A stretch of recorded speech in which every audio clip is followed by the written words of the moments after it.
I'm Rayhan Uddin. I'm a third-year Government and Economics student, and I'm running to be General Secretary. So, what made you run this year? So, I've been very involved in the Student Union and in LSE generally throughout my time here at LSE. I've been a student member of the Court of Governors, I've been the LSESU Anti-Racism Officer, I've been chair of the Union General Meeting, and I've also been on the committee of several societies, including the Politics and Forum Society, the Islamic Society, and the Labour Society. So I've fully immersed myself in LSE societies and the Student Union at large, and I've really sought to make positive change throughout my time here. And I feel like now I want to take that to the next level and run for a position, a sabbatical position within the union, and make the structural changes and the big changes that I think we really need to make. So if there was one thing you really want to see, your top priority next year, what would that be? So my top priority, I would say, it's a big manifesto with lots of stuff on education, welfare and all these things I want to achieve, but I think if I was to focus on one thing, it would be the way in which we achieve those things. So I want us to become a campaigning union which not only achieves results by lobbying the school, which is a very important tool, and we do need to sit on committees, sit in the Court of Governors, council meetings, and try and get change from Paul Kelly and, well, I was going to say Craig Calhoun, but whoever it will be next year. Yeah. That is one way of achieving things, but I think sometimes that can forget about the students that we're supposed to be making changes for, and I think students need to lead campaigns. We need more UGMs, and UGMs have been a problem in terms of turnout this year. Many of the UGMs didn't reach core receive, so we really need to have a rethink about how we go about that. And then we also need student-led campaigns to be funded and to be resourced by the student union. So we have a lot of staff members, we have resources. It's about using that to make the changes we want. So I want to take a grassroots approach. But for example, UGMs, people have been speaking for years about trying to increase turnout. So what are you going to do? Or are you going to just foster a general culture where people are more engaged, or are there specific measures you're going to take? I think a bit of both. So if I was to take specific measures, I think because we're not getting a slot in the timetable so that everyone's free, I would favour having UGMs in the evenings. After classes are over. Do them less frequently. We can't have them every week if we're going to do them in the evenings. I don't think that's realistic. And also I think it's better for turnout if we have them less often, but we have more of them together, like 3 or 4 motions in the same day, then we ensure that there are 3 or 4 different campaigns going on, so turnout will definitely increase. So I do think there are tangible measures we can take to increase turnout in the UGMs, but like you say, there also does need to be a cultural change, and I think if we have a more kind of grassroots union where the SABs aren't divided from the student body, then hopefully that will kind of foster a culture whereby UGMs will naturally have a higher turnout because people feel like they're part of the union. So in the hustings you spoke about direct action. Yeah. Did you support Occupy? Are you looking for more movements like Occupy? I mean, what form does that take?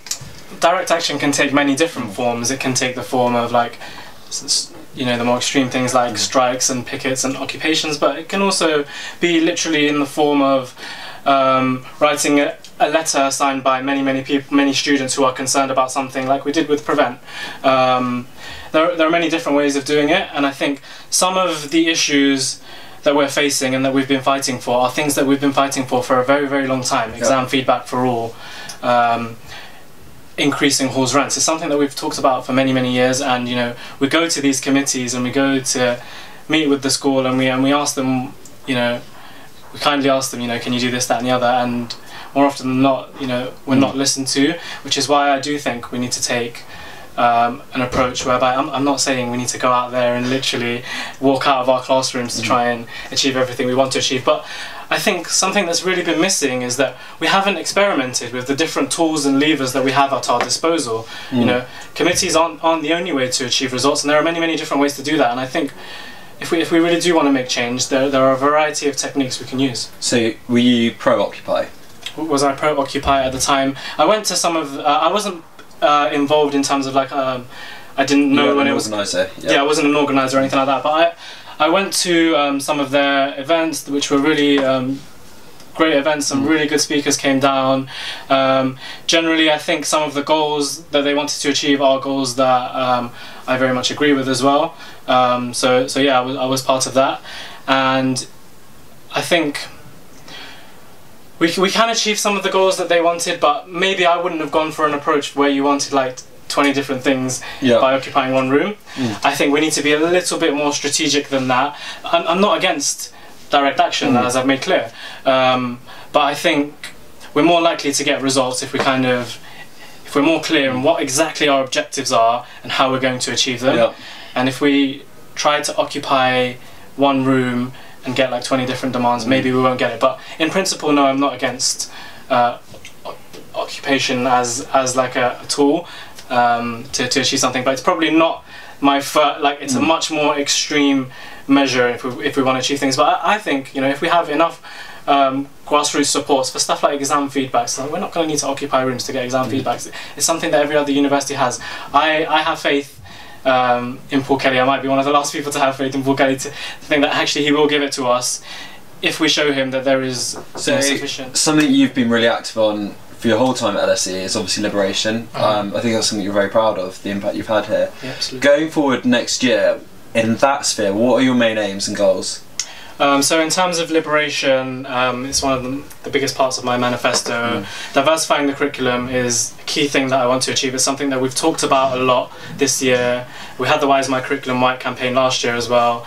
The BME attainment gap is something that I want to go hard on. Also in terms of LGBT plus and BME students, actually we've got a review of the Dean system, which has been quite alienating for some BME and LGBT plus students in terms of how they report issues that they faced. So currently the school have introduced women specific advisors as a replacement to that, but they don't have BME and LGBT plus advisors, so that's something that I would campaign for us to have as part of the Dean system overview. Also disabled students, there are a lot of issues with regards to lecture capture, with regards to exam locations and adjustable requirements not being released in time for disabled students, so I think we need to go hard on those issues, and yeah, liberation is something that is going to be key. As you said, it's defined my experience here. When I came here, you know, I was the person that wrote a motion and got together support so that we could now have a BME officer, because when I first came here we didn't have one, and now over the next few days we're going to be electing the 3rd ever BME officer. So yeah, liberation is something that's very close to my heart and something that I will campaign on very much if I was to become GenSec. And something I haven't heard you speak much about so far in the hustings or since, and something that Aisha's been very active on this year as Community and Welfare SAB, is obviously mental health, and I was wondering where you see that within the wider liberation issue. So one of my manifesto points, which I couldn't elaborate on in the manifesto because 200 words is literally like nothing, was that I want a more integrated approach with well-being, counselling and mental health services.